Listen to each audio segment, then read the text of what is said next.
கதை அப்படியே மாறிடுச்சுங்கன்னு மட்டும் தெரியுது. போன வாரம் டிவிக்கு இது நடந்தப்போ, சனிக்கிழமை நடந்தப்போ கிட்டத்தட்ட 1 வீக் ஆகப்போகுது. அன்னைக்கு இருந்த நிலவரப்படி ஒரு அன்பில் மகேஷ் அழுதாரு அவ்வளோதான். இதுக்கு நடுவுல சமூக விரோதிகள் பூந்துட்டாங்க. அதுக்கப்புறம் வந்து அவசரமா வந்து போஸ்ட்மார்ட்டம் பண்ணது. அதுக்கப்புறம் வந்து செந்தில் பாலாஜியுடைய அரசியல், டிஎம்கே உடைய நிலைப்பாடு, உதயநிதி பேசினது, ஸ்டாலின் பேசினது, ஒட்டுமொத்த திரையுலகம் இது குரல் கொடுத்தது. இது எல்லாமே வந்து விஜய்க்கு ஆப்போசிட்டாக நடக்குது. விஜய்க்கான சூழ்ச்சி அப்படின்னு இருந்தது. 1 வீக் ஆகப்போகுது கரெக்டாக. அடுத்த சனிக்கிழமை நாளைக்கு வந்து ஒரு பிரச்சாரம் நடக்குமா இல்லையா அப்படிங்கிறது தெரியல. இந்த ஒரு வாரத்தில் பார்த்திங்கன்னா அப்படியே அப்செட் டவுன் ஆகி ஆதவ அர்ஜுனா டெல்லிக்கு தெரிகிறாரு.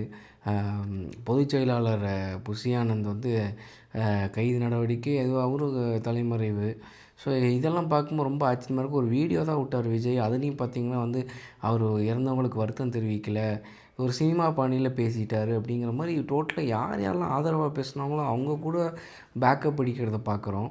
அவர் வந்து ஒரு வருத்தம் தெரிவிச்சிருக்கலாம். ஒட்டு மொத்தமான சதியும் சிஎம் சார் என்ன வேணால் கை வைங்க, மக்கள் மேலே வைக்காதீங்கிறதெல்லாம் வந்து ரொம்ப அது வந்து என்ன சொல்கிறது, சினிமாலேருந்து அவர் இன்னும் வெளியில் வரலைங்கிறது தெரியுது. நம்மளே கொஞ்சம் ஆதரவாக தான் பேசிட்டு இருந்தோம். பட் ஒட்டு மொத்தத்துக்கும் எல்லாத்தையுமே ப்ளேம் பண்ண முடியாது. அவங்க காரணம் இருந்தாலுமே சிபிஐ விசாரணையில் தெரிய போகுது. பட் கூட்டம் வந்து காலையில் 11 மணிக்கு இப்போ அவங்க தான் கேட்டிருக்காங்க. 11 மணிக்கு வரேன்னு ஏன் ட்வீட்டு போட்டிங்க, எதுக்கு சாயந்தரம் வந்தீங்க? அவங்க பண்ண தப்பு 3 மணிக்கு முன்னாடியே வந்து தொண்டர்களை ஏன் தடுக்கலை போலீஸ்காரங்க அப்படிங்கிறது தான்.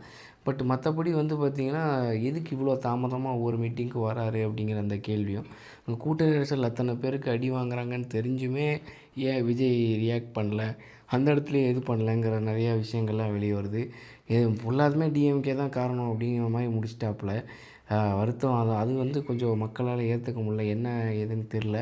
ஸோ இதெல்லாம் தாண்டி நாளைக்கு என்ன மாநாடு நடக்குமா, இல்லை எப்படி என்ன ஏது அப்படிங்கிறத பொறுத்து தான் பார்க்கணும். ஆனால் எல்லா டிவி சேனல்லையும் இதை பற்றி ஆஃப்கோர்ஸ் 41 உயிர் பெரிய மேட்ரு. பட் ஆனால் அதை பற்றி மட்டுமே தான் பேசுகிறாங்க. இந்த அளவுக்கு கலாச்சார இஷ்யூ பற்றி யாரும் பேசலை, வேறு எந்த இஷ்யூ பற்றியும் பேசலை. அஃப்கோர்ஸ் 41 உயிர் ரொம்ப முக்கியம்தான். அதை பற்றி விவாதங்கள் பண்ணுறது கரெக்டு தான். பட் இதை மட்டும்தான் பண்ணுறாங்க. இது பிஜேபி வந்து இவ்வளோ தூரம் விஜய்க்கு பேக்கப் பண்ணுறாங்களா, இல்லை அவங்க இதை வச்சு அரசியல் ஆதாயம் தேடுறாங்களான்றது தெரியல. ஏன்னா இந்த அளவுக்கு ஏமாமாலினியெல்லாம் வந்து நம்ம ஊரில் இறங்கி வேலை செய்கிற அளவுக்கு இருக்குது அப்படிங்கும்போது, ஏன்னா டிவிக்கேலேருந்து எந்த இதையும் காணோம், சத்தத்தையே காணோம், தொண்டர்கள் சத்தத்தை கூட காணோம். எப்படி ஆர்ப்பரித்து அப்படின்னு ஒரு பீக்கில் இருந்தது பார்த்தா இப்போ எல்லாம் பிஜேபியோட குரலாக மட்டும்தான் இருக்குது.